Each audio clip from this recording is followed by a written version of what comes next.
Olá pessoal, seja muito bem-vindo ao Destrinchando Construções.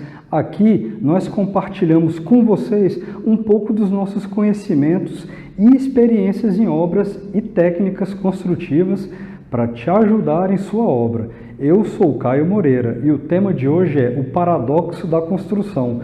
Como saber quanto custa uma obra?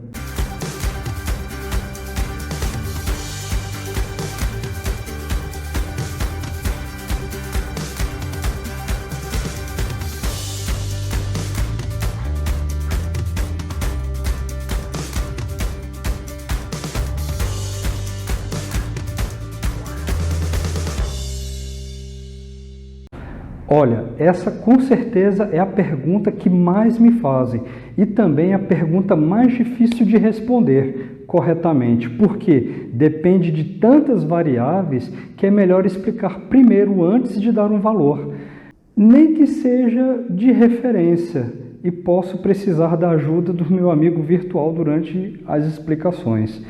Neste vídeo vou falar para vocês como nós fazemos para calcular o custo de uma obra, e que ao final dele você já tem uma boa noção, uma boa ideia de como estimar o custo da sua obra, ok? Me perguntaram mais sobre isso do que sobre segurança, estrutura, fundações, enfim, do tanto que me perguntaram, resolvi fazer este vídeo para vocês. É um tema que faz parte de uma área da construção que fica fora do canteiro de obras, que é o de planejamento e orçamento, mas que tem uma influência direta sobre a construção da obra, por um motivo muito simples. A obra existe enquanto tiver dinheiro. Bom, é de se esperar que você já pesquisou ou pesquisará outros vídeos de colegas sobre esse assunto. Posso apostar que te disseram ou você ouvirá o seguinte: olha, para você saber exatamente quanto custa uma obra, você precisa de todos os projetos. Existem outros métodos, é claro. Vou falar sobre alguns deles nesse vídeo também, mas este é o mais técnico deles.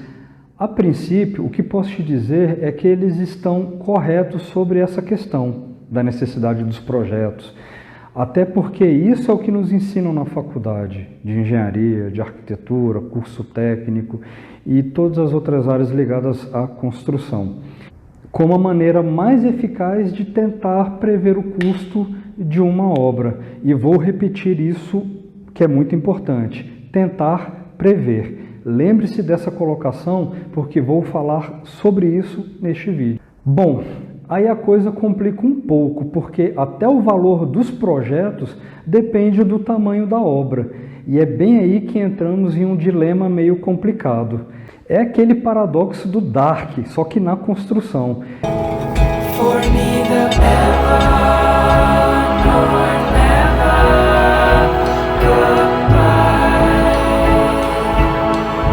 Eu preciso dos projetos para saber quanto custa, mas eu quero saber quanto custa o projeto antes de saber se consigo construir, inclusive para contratar o projeto.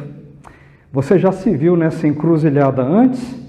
Se já, me conta aí como que foi nos comentários.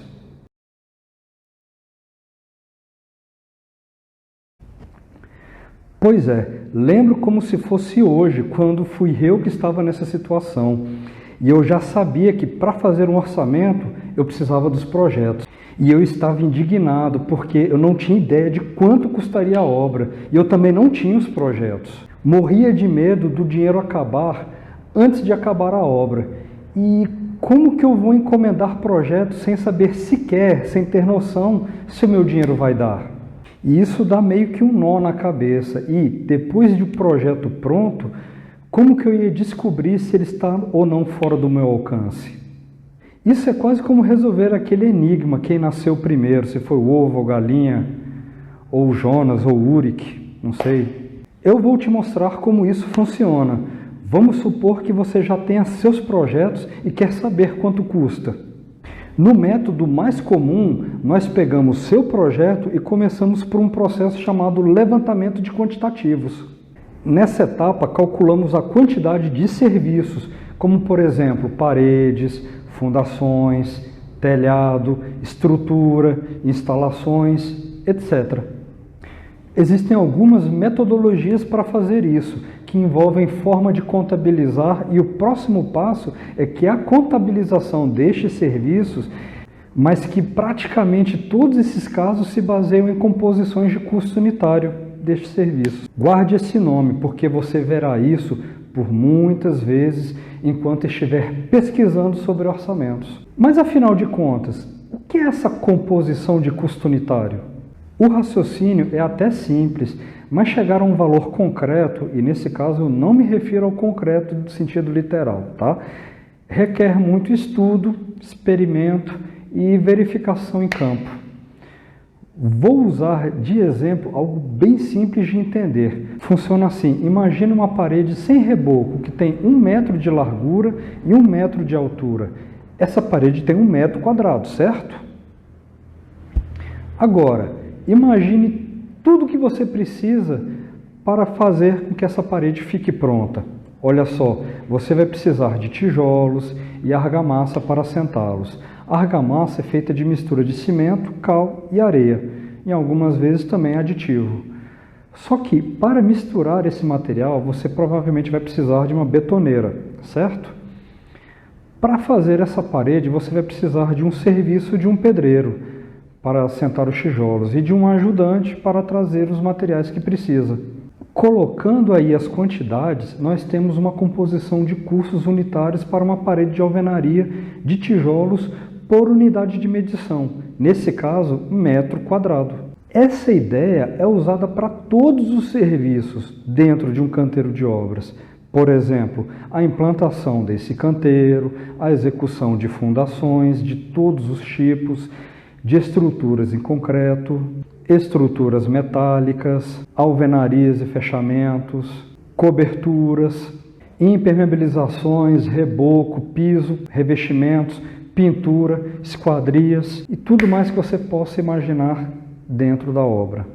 O raciocínio é bem simples, porém muito trabalhoso, e para tornar nosso trabalho mais rápido, mais fluido, temos algumas tabelas, muitas delas com softwares que nos ajudam a quantificar e precificar tudo isso. Por exemplo, TCPO, DENIT, SINAP e outras tabelas estaduais. No estado de Goiás, por exemplo, é a AGETOP. Cada situação requer a escolha de uma tabela diferente que depende basicamente para quem você faz o orçamento. Bom, eu particularmente não gosto muito dessa metodologia, porque além de muito trabalhosa, ela não é tão precisa quanto parece, principalmente quando se trata de custos.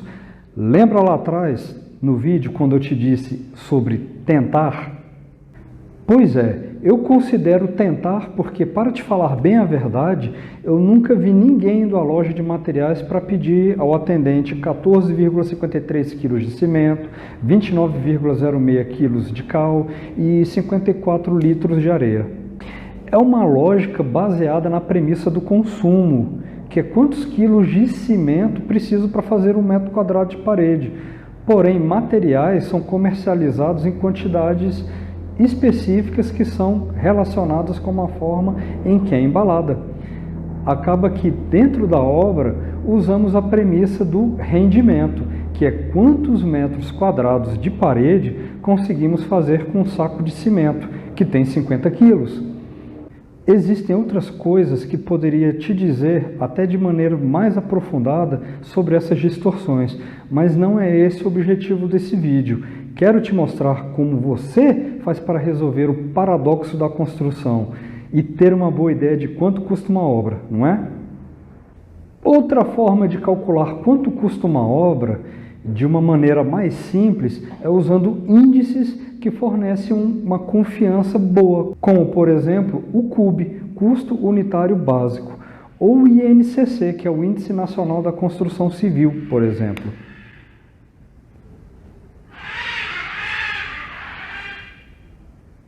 Arara Canindé. Aqui é muito importante que eu te alerte sobre alguns cuidados para que você não se engane com o uso desses índices. O primeiro alerta que te dou é estar muito atento e fiel à realidade. E por isso vou te apresentar duas variáveis que mandam no custo de uma obra: a área construída e o padrão dessa obra. Existem também alguns serviços acessórios que não entram na conta. E a parte boa é que estes são facilmente precificáveis.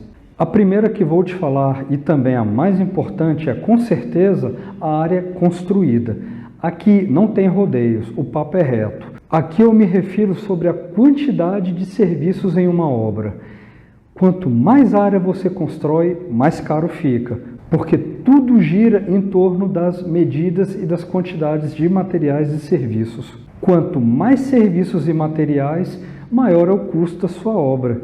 E é por esse motivo que a primeira coisa que você deve observar com bastante atenção é para que seu imóvel não seja nem grande demais e nem pequeno demais. Seu imóvel precisa ser do tamanho que você precisa. A segunda é o padrão da construção, que é onde estimamos o custo por metro quadrado de área construída. Aqui é algo um pouco mais complicado de estipular o preço, porque não envolve apenas o preço do material de acabamento. Ele envolve também a quantidade de pavimentos e recursos tecnológicos pouco usuais, principalmente para os padrões mais altos. A melhor forma de usar isso é escolhendo mesmo um padrão que deseja, ou simplesmente se enquadra em seu imóvel. Este recurso você consegue ver de uma maneira mais fácil através de uma tabela feita pelo Sinduscom do seu estado, que mostra vários desses custos baseado no tipo de padrão de acabamento. Essa tabela precisa de uma correção bem simples, porque nela não consta projetos, fundações, honorários de profissional da execução. Se você adicionar aí algo na faixa de 15%, 20%, vai ficar bem próximo à realidade.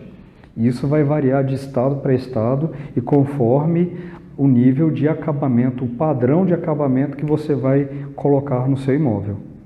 Para chegar a um valor, temos que juntar essas duas partes. É muito simples e funciona muito bem. Como sugestão minha, siga os seguintes passos. Conheça os imóveis à venda na sua região. Procure um que se aproxima bem do que você deseja. Isso te ajuda a ter uma ótima ideia do que você quer e uma noção do tamanho. Assim, você pode estimar o tamanho que a sua casa pode ter. Depois disso, analise os custos, conforme as dicas que te dei agora há pouco. É bem simples assim mesmo e muita gente faz desse jeito. Ajuda muito para ter uma noção de preço. Mas sua principal falha é que não há nenhum tipo de análise de risco e por esse motivo não tem ideia do que pode ter de problemas durante a obra, muito menos o que fazer em caso de imprevistos. Então, um pequeno resumo aqui sobre o que falei. Nós temos basicamente duas formas de calcular custos para uma obra. Um modelo analítico, onde destrinchamos cada serviço, cada sistema dentro da obra para precificá-lo um a um. E o outro método é mais simplificado. Estimamos o tamanho da obra, pesquisamos os valores praticados e estimamos quanto custaria. Correto? São dois métodos muito utilizados, mas cada um tem um grande defeito que pode comprometer muito a sua eficácia. No primeiro, o maior defeito é não haver metas. Então, o que der, deu.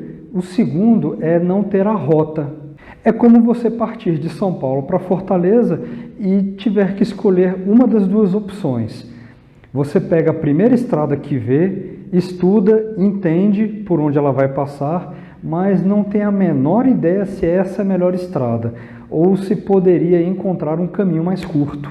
A segunda, você escolhe a estrada mais curta, mas não sabe qual rodovia pegar, muito menos por quais cidades vai passar. Não sabe quanto vai pagar de pedágio, se tem estrada de chão, se precisa de balsa. Então, assim como no caso da estrada em que você não quer ficar perdido no meio do caminho e muito menos pegar o pior caminho possível, a sua obra precisa fazer duas coisas. Você precisa procurar o melhor caminho e precisa estudar esse caminho. E vale muito a pena lembrar algo extremamente importante. Se você mudar a rota no meio do caminho, certamente vai ter alterações de distância e no tempo de viagem. Do mesmo jeito é uma obra. Se você muda de ideia no meio da obra, você com certeza terá sérios problemas com seu prazo, seus custos e sua paciência. Não há planejamento que resista a mudar de ideia bruscamente. A melhor forma de conseguir ser mais realista quando se trata de custos de obra é juntando o que há de melhor nos dois caminhos. Primeiro a meta, depois o meio. Por isso que nós, do Obra Sob Medida, acreditamos que o melhor jeito para que uma obra cumpra seu orçamento é fazendo dele uma rota que deve ser seguida durante todo o processo. Pode até ser que no meio do caminho um trecho esteja sem asfalto, mas você já vai saber o que fazer quando chegar lá. Este é um dos maiores erros, é ficar preso a um único método construtivo, porque todo mundo faz assim. Amplie seus horizontes, tente procurar algo além do convencional, porque você vai enxergar ótimas oportunidades e trazer isso para a sua obra. Então é isso aí. Espero que tenha gostado e te vejo na próxima. Valeu? Até mais!